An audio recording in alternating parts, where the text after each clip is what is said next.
Big name in the news in the Weekly Insider, and this week it's Jordan Peterson. The Canadian psychology professor is somebody people love or love to hate. Peterson gained national notoriety in the fall of 2016 when he spoke out about a federal bill on gender expression and a U of T policy to call students by their gender pronoun of choice. Peterson says there shouldn't be laws forcing people to use specific language. I can envision a student or a colleague insisting that I call them using gender-neutral pronouns, je or je, I think it is. I'm not doing that. I'm not doing that. Peterson called it freedom of speech. Critics called it transphobia, and protests ensued. But then on YouTube, he's a star. His lecture topics range from personality to advice for young men. And the videos have scored more than 36 million views. He's huge on Twitter with 365,000 followers. And on the crowdfunding site Patreon, he hauls in $65,000 a month. Could be as much as $750,000 annually. Joining me is U of T professor Jordan Peterson. He's got a new book out called 12 Rules for Life, an Antidote to Chaos. So, Professor Peterson, you must be exhausted. You've been giving all these speeches and sold-out performances, and it's quite something. Are you... It's crazy. How do you explain what's going on? You're now called Canada's most powerful intellectual. How do I explain it? Yeah, what's behind this? What are the forces that have made you so popular? I tell archetypal stories. I think that's it. I mean, the sorts of things that I've been talking to people about are old things, and they're the things that people always need to know. And your messages really seemingly resonated with young men. Why is that? Well, because young men have been fed a diet of, on the one hand, let's say rights and impulsive freedom for 50 years, but rights aren't as useful with regards to establishing what's meaningful in your life as a responsibility. And so, because most of the things that people find deeply meaningful in their lives have to do with responsibility. You know, your responsibility of your career, the responsibility of your education, responsibility that you take on for your family and for your broader community. The world is so polarized now. You've got Donald Trump and social media and people screaming at each other on all kinds of different political issues. Are you part of that polarization? It's a good question. I don't think so. The reason I don't think so is because I've had hundreds of letters from people now, maybe even thousands of letters from people who've told me that they had become increasingly attracted, for example, by the blandishments of the radical right. But because they'd been listening to what I was saying online, they decided that that was a very bad idea. And I don't like right-wing identitarians. I think they play the same game as the radical leftists, which is identity politics. They just play a different version of it. But I'm no fan of the radical right. I've been lecturing about the dangers of Nazi totalitarianism, for example, for almost 3 decades. It's been a major part of my life's work to inoculate people against the attraction of that sort of thing. After you're speaking out against the federal bill, C-16, and gender pronouns and so on, the federal government cut your funding for research. Rebel Media came in and did a crowdfunding project for you, raised about $200,000. After Charlottesville and the riots, the protests there, many people cut ties with Rebel Media, including the Conservative leader Andrew Scheer, saying that it could be seen as giving hate groups a platform. You still go on there, so I'm wondering, why do you go on Rebel Media after Charlottesville? I mean, you don't think we should talk to people on the right?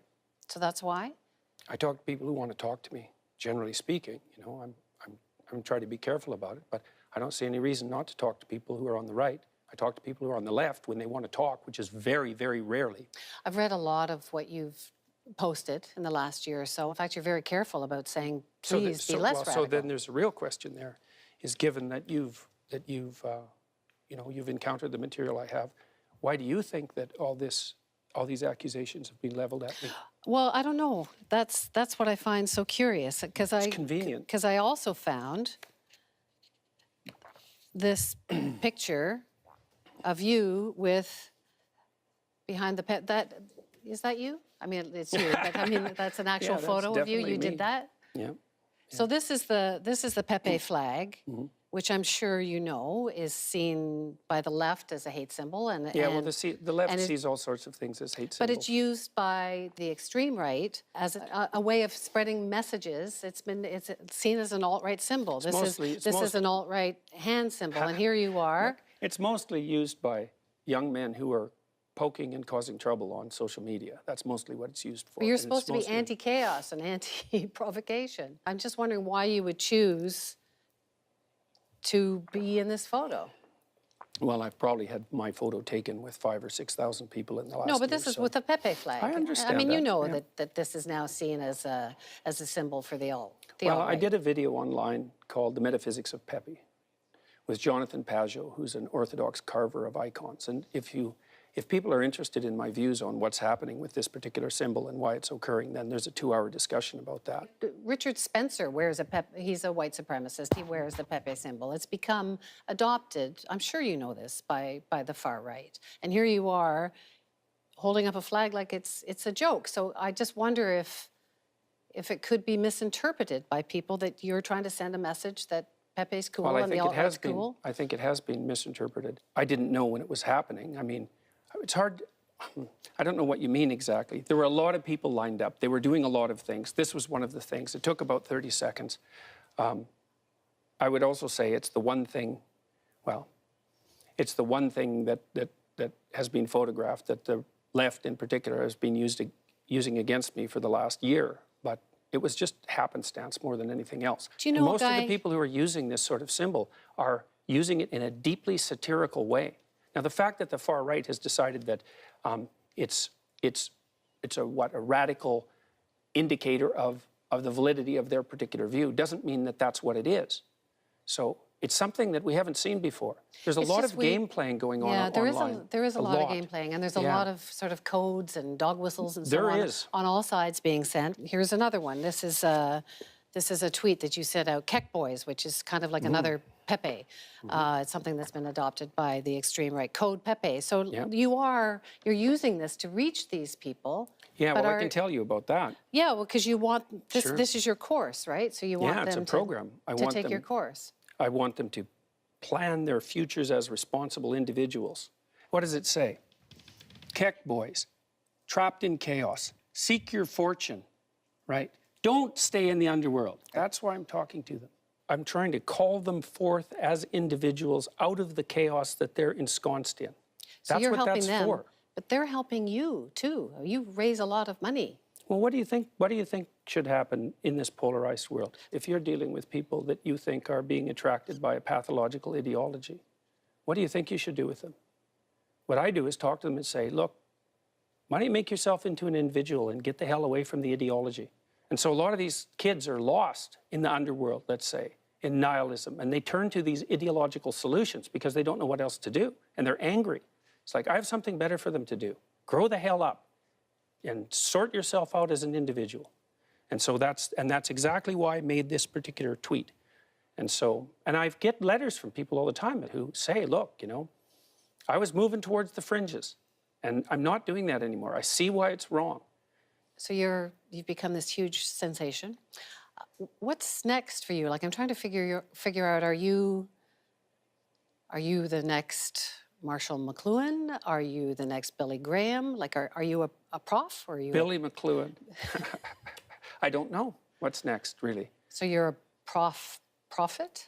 Well, well, you know, we're in a new world in many ways because of the reach of social media, and so I have this immense multimedia platform, and I don't know exactly what to do with it. I mean, what I'm doing right now with it is making videos that I think are useful to people, interviewing people that I think are interesting to talk to, but I'm sort of shaping this as it's developing because there's no way of predicting it. And the overwhelming likelihood, as far as I'm concerned, and it's been this way ever since September of 2016, is that this will go terribly wrong.